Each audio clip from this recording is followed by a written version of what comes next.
How's everyone doing? It's Indy here with Ultimate 2 Reviews. Well, Kaiweets, I think it's pronounced. Kaiweets, I think that's how they're said. Well, they reached out to me and said they got some new wire strippers. And, I am a low voltage technician. I've been a low voltage technician for almost 15 years now. I think I started when I was about 16 or so, and I started doing low voltage. And of course, stripping wires is super common. I actually still do a lot of low voltage work now. And one of the biggest things that I do is a big rack of speaker wire. You gotta of course triple the wire plugged into all the amps, and it's a lot of tedious work. And of course, I've always used the Klein, these little tools here. They work pretty good. And then I've got the Capri's that I've had for quite a while. And then I've got picked up the Milwaukee's I picked up recently, and they've actually been really nice. I do like the grips on the Milwaukee's. They're actually out in my truck right now. I keep them in my tool bag. But I will say the problem with these wire strippers is, of course, they require, a little bit of thinking. I've got 16 gauge wire here. I've got a solid or stranded there. So, of course, I have to do the solid, which is or the stranded here, which is going to be 16 here. And then you pull out from there, and there you go. So it does take a little bit of work, a little bit of thinking there, of course, to be able to strip out that wire a little bit. So I'm always curious when it comes to new brands, when it comes to wire stripping, crimping wires, how good are some of these brands actually? And one of the biggest things I get really picky about is going to be any of my diagonal cutters or flush cutters. I really like those to perform really nicely and give me a really nice cut without dulling. I don't want to be on a job that I'm cutting, 40 wires, and of course this thing starts dulling, it starts getting harder and harder to cut. It really kind of just bugs me there.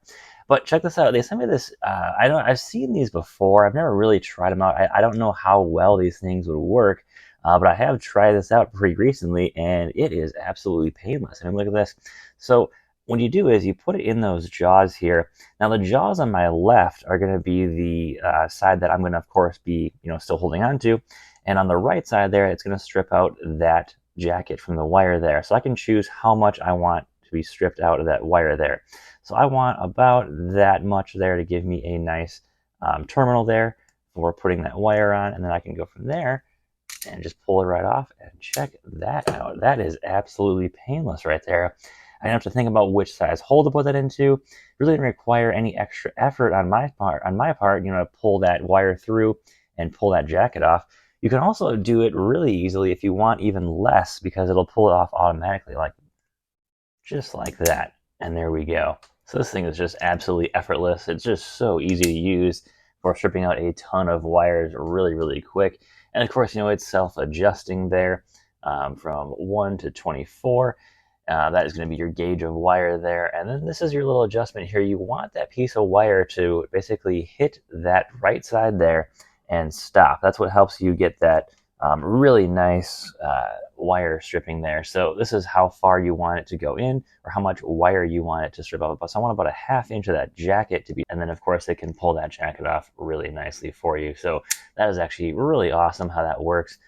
It does get a little jammed up once in a while. You got to make sure that the blade right in there stays nice and clean. If it starts getting a little bit of, remnants of that jacket on there, it'll start slipping on the next jacket that it's trying to pull off, and then it won't work. But very easy to, just kind of quickly get in there, clean that out quick, and you are good to go for the next bit of wire you're trying to strip off.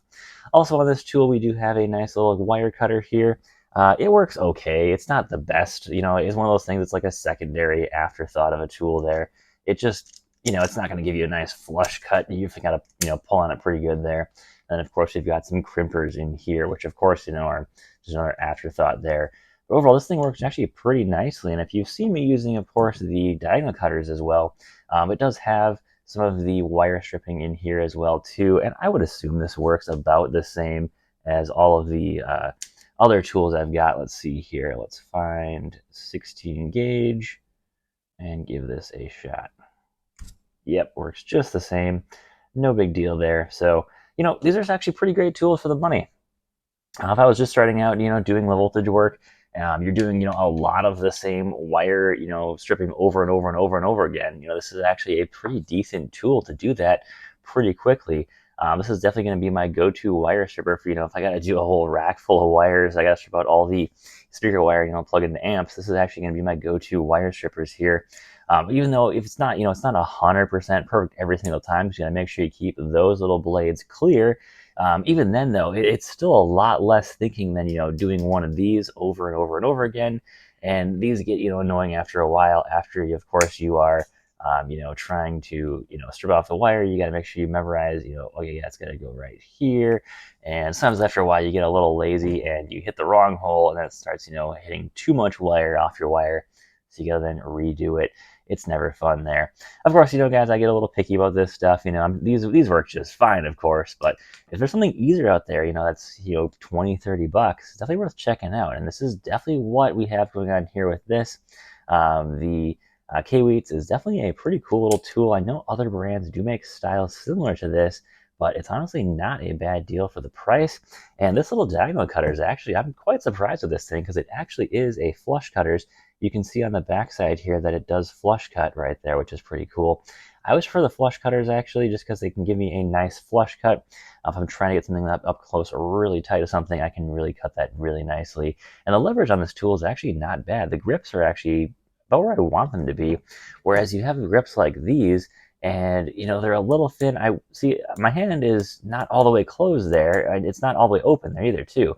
So I like to have it where my hand's nice and open here. I close down, and I'm actually at a point in my hand where I'm actually getting a nice amount of grip there.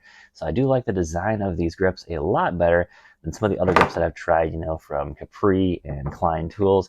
I say the Klein tool has always been my least favorite one. Just the grips are not very good. And I feel like the jaws are not as sharp as they could be. Where a lot of the other brands I've tried, like even this Capri brand that I tried when I started my own business doing AV work, I got these about my first year doing it. They were decent enough, but I did quickly move on to some other brands of what I liked instead. So guys, definitely worth your time to check these out. If you do a lot of wire stripping, I do think these are actually pretty well worth it. But yeah, guys, I'll leave a link in the comments. You want to check, or leave a link in the description. You want to check these out. Guys, thanks for watching. Take care. Have a great day, and stay safe out there.